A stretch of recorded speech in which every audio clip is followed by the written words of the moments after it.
మీరు కృష్ణుడి గురించి చెప్పారు కాబట్టి రీసెంట్ టైమ్స్లో చూస్తే చాలామంది అనుకునేది ఏంటంటే భగవద్గీత చదివితే చాలా క్వశ్చన్స్కి ఆన్సర్ దొరుకుతుంది లైఫ్లో. ఇందాక మీరు చెప్పింది కూడా ఏదైతే జరుగుతుందో అది జరగని, ఏదైతే జరగబోతుందో అది కూడా మన మంచికే అని చెప్తుంది Gita. So like how should we take Gita? భగవద్గీతను ఎలా తీసుకోవాలి? Is it a spiritual book or a religious book? అసలు ఎలా తీసుకోవాలి దీన్ని? It is a scientific book, సింపుల్గా చెప్పాలంటే. స్పిరిచువల్ పద్ధతిలో చూడండి. దానికి అగైన్ దీపం పెట్టాడు, బొట్టు పెట్టాడు, ఓం సింబల్ ఉంది, హిందూ అనకండి, అలా కాదు అది. Even though it is so religion and religious pride కూడా అవసరమే ఇప్పుడు నేను చెప్పాలంటే. బికాస్ ఒక సైడ్ నుంచి మనల్ని ఎక్స్ప్లాయిట్ చేస్తున్నప్పుడు ఆ పలానా రిలీజియన్స్ని మనం గుర్తించడం కూడా అవసరమే. This is as per legal and society aspects పరంగా అది okay.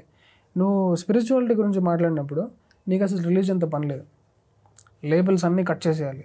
This is becoming completely A label ఉండకుండా ప్లెయిన్ ట్రాన్స్పరెంట్ ఎగ్జిస్టెన్స్ నేను ఎలా పంపిందో అలా అవ్వడమే స్పిరిచువల్. కాబట్టి నువ్వు దాన్ని ఒక మాన్యువల్లాగా చూడు.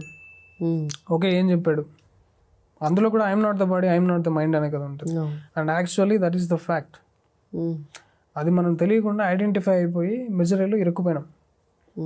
ఇంకో బ్యూటిఫుల్ లైన్ సద్గురు ఏమంటాడంటే, ఒకసారి నీ ఐడెంటిటీ డ్రాప్ చేస్తే that is the end of suffering అన్నాడు.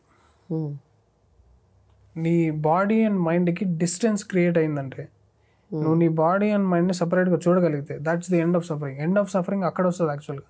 అంతేగాని నువ్వు ఇంజనీరింగ్ పాస్ అయ్యే జాబ్ అది నీ లైఫ్ బాగుంటుంది కదా, పెళ్లి చేసుకో బాగుంటుంది, ఈ లెవెల్స్ చెప్తూ మోసం చేస్తారు కదా జనాల్ని. ఎండ్ ఆఫ్ ద డే మొత్తం సఫరింగే ఉంటుంది.